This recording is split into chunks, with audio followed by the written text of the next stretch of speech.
And our lesson for January the 18th, we continue in our study of Nehemiah. In Nehemiah chapter 5, there is an alternate lesson on the sanctity of life.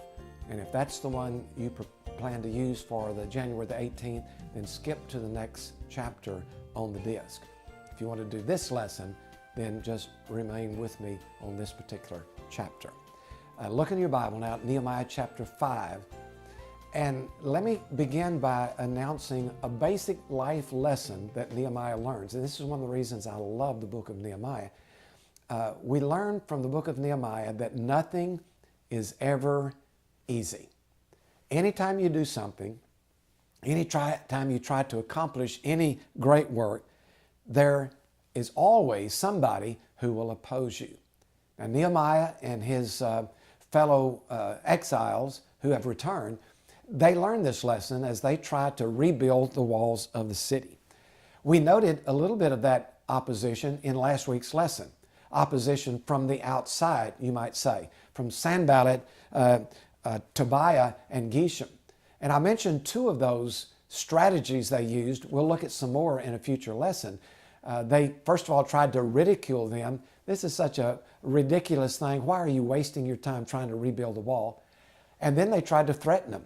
Are you building a wall, rebuilding the wall to rebel against the king? What's going to happen to you if the king finds out and he sends his armies? So they were using these kinds of things to dissuade Nehemiah and his friends from rebuilding the wall of the city. Nehemiah successfully resisted that outward opposition. And then all of a sudden now in chapter 5, he's going to have more opposition that comes from the inside. Not outward people trying to prevent their work, but conflict going on among the Jewish people themselves. And that's what the lesson is about now on January the 18th. We see the problem identified in chapter 5, verses 1 through 5. Now the men and their wives raised a great outcry against their Jewish brothers. Now notice, it's not against these outsiders, it's against their Jewish brothers. And some were saying, we and our sons and daughters are numerous. In order for us to eat and stay alive, we must get grain. And others were saying, we are mortgaging our fields. And still others were saying, verse 4, we have to borrow money to pay the king's tax. So what's going on here is a financial crisis that arises among the Jewish people themselves. And part of it can be explained by the rebuilding of the walls.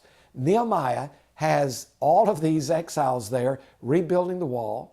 He persuades them to stay basically day and night so that the work can be done. And while these men are rebuilding the wall, guess what's not getting done? Their plants are not being, their crops are not being planted or harvested.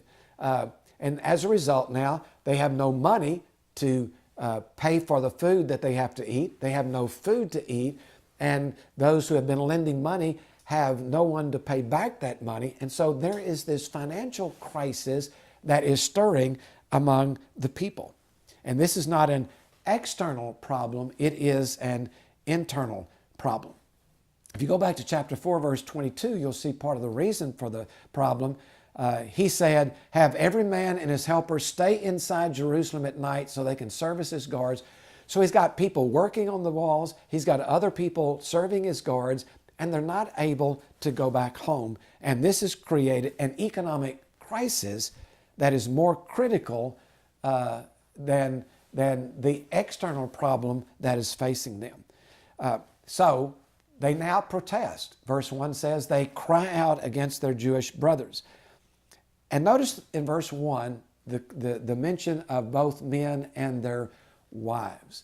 I think we can surmise from that the women have a more vested interest than they normally do, because while the men are in the city working on the walls, they are the ones who are having to work in the field. They are the ones who have to keep things going on the home front.